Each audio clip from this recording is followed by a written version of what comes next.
दक्षिण एशिया और मध्य पूर्व के रणनीतिक नक्शे पर एक बहुत बड़ा और खतरनाक भू राजनीतिक भूचाल आ चुका है।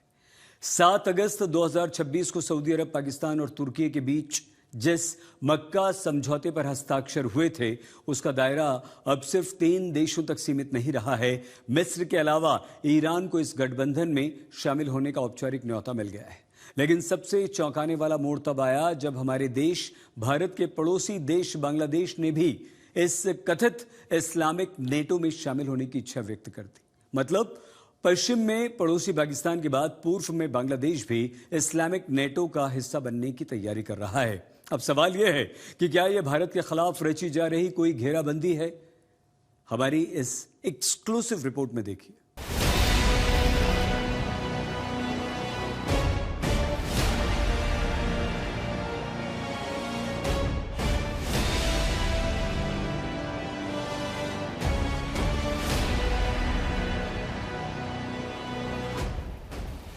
इस्लामाबाद से अंकारा, रियाद से तेहरान और अब ढाका तक 7 अगस्त का मक्का पैक्ट अब एक महागठबंधन की शक्ल ले रहा है। मिस्र की शक्तिशाली सेना से लेकर ईरान के शामिल होने की संभावना और बांग्लादेश की इस्लामिक नेटो का हिस्सा बनने की इच्छा ने नई दिल्ली के रक्षा गलियारों में खतरे की घंटी बजा दी है। 7 अगस्त को जो मक्का समझौता हुआ, उसमें संस्थापक सदस्य के तौर पर सऊदी अरब शामिल है, जो एक आर्थिक ताकत है। तुर्की रक्षा तकनीक के मामले में माहिर है और पाकिस्तान एकमात्र इस्लामी देश है जिसके पास परमाणु बम है। अब ईरान का दावा है कि उसे इस इस्लामिक नेटो में शामिल होने का न्योता मिला है, जिस पर वो गंभीरता से विचार कर रहा है। राष्ट्रपति एर्दोगन की पहल पर मिस्र को जोड़ने की योजना है, जो अरब जगत की सबसे शक्तिशाली पारंपरिक सेना वाला देश है। 7 अगस्त 2026 को हुए मक्का जॉइंट डिफेंस एग्रीमेंट की नींव नेटो के अनुच्छेद 5 पर टिकी है, यानी किसी एक देश पर हमला पूरे ब्लॉक पर हमला माना जाएगा। लेकिन इस ब्लॉक का विस्तार अब बेहद तेज गति से हो रहा है। ईरानी संसद की आधिकारिक एजेंसी के प्रमुख मेहदी रहीमी का दावा है कि तेहरान को इस गठबंधन में शामिल होने का न्योता मिला है। अगर तेहरान इसमें आता है तो मध्य पूर्व की सदियों पुरानी शिया सुन्नी दुश्मनी खत्म हो जाएगी। सऊदी का पैसा, तुर्की की तकनीक, पाकिस्तान का परमाणु हथियार और मिस्र ईरान की सैन्य ताकत, अगर ये एक मंच पर आते हैं तो ये इतिहास का सबसे शक्तिशाली मुस्लिम सैन्य गठबंधन बन जाएगा। नया गठबंधन सीधे तौर पर मध्य पूर्व से अमेरिकी प्रभुत्व को उखाड़ फेंकने का दम रखता है। दशकों से अमेरिका सऊदी अरब को ईरान का डर दिखाकर वहां अपनी सेना और हथियार बेचता आया था। लेकिन अगर सऊदी और ईरान एक ही रक्षा छतरी के नीचे आ गए तो अमेरिका की फूट डालो और राज करो की नीति का अंत हो जाएगा।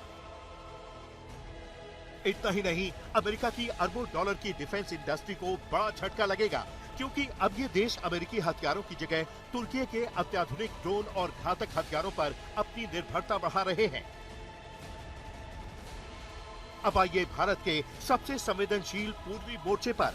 मोहम्मद यूनुस के हटने और तारिक रहमान के प्रधानमंत्री बनने के बाद बांग्लादेश की विदेश नीति तेजी से उसे भारत से दूर ले जा रही है। मोहम्मद यूनुस ने अपने विदाई भाषण में साफ कह दिया था कि बांग्लादेश अपनी स्वतंत्र विदेश नीति चलाएगा, किसी बाहरी देश यानी भारत के निर्देशों पर नहीं चलेगा। तारिक रहमान सरकार अब इसी लाइन पर चलते हुए ये दिखाना चाहती है कि वो अवामी लीग के इंडिया फर्स्ट दौर से बाहर निकल चुकी है।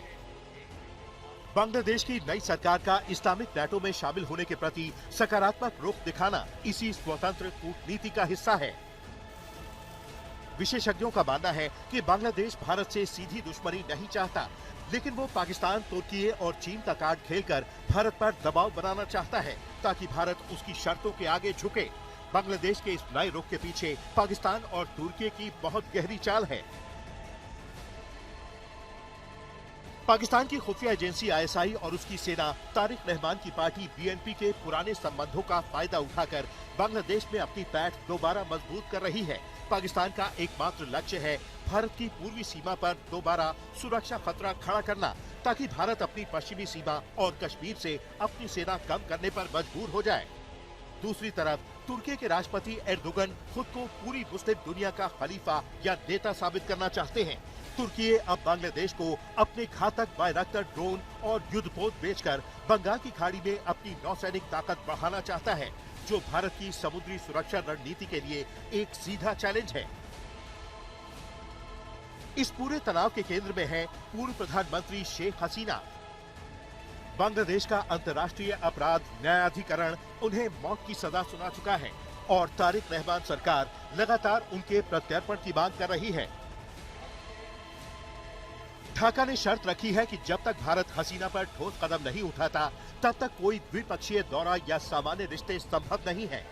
पर्दे के पीछे शेख हसीना के प्रत्यर्पण और मक्का पैक्ट में बांग्लादेश की एंट्री को लेकर दोनों देशों की बातचीत में बहुत बड़ा रोड़ा आ चुका है, जिसके चलते तारिक रहमान का दिल्ली दौरा अधर में लटक गया है।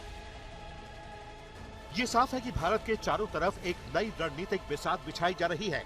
एक तरफ मध्य पूर्व में मक्का पैक्ट के जरिए पाकिस्तान, तुर्की, सऊदी अरब, मिस्र और ईरान का एक साथ आना अमेरिकी और पश्चिमी प्रभाव को खत्म कर रहा है, तो दूसरी तरफ इसी पैक्ट का इस्तेमाल करके पाकिस्तान और तुर्की भारत को पूर्वी मोर्चे यानी बांग्लादेश के जरिए घेरने की फिराक में हैं। लेकिन बांग्लादेश की नई सरकार को ये भी समझना होगा कि भारत सिर्फ उनका पड़ोसी नहीं बल्कि उनकी अर्थव्यवस्था और भू राजनीतिक स्थिरता का सबसे बड़ा आधार है। इस्लामिक नेटो के चक्कर में पड़कर और पाकिस्तान के इशारों पर नाचकर ढाका अपने ही पैरों पर कुल्हाड़ी मार रहा है। भारत अपनी सुरक्षा और रणनीतिक संप्रभुता से न पहले कभी समझौता करता था और न ही आज करेगा। आज तक ब्यूरो।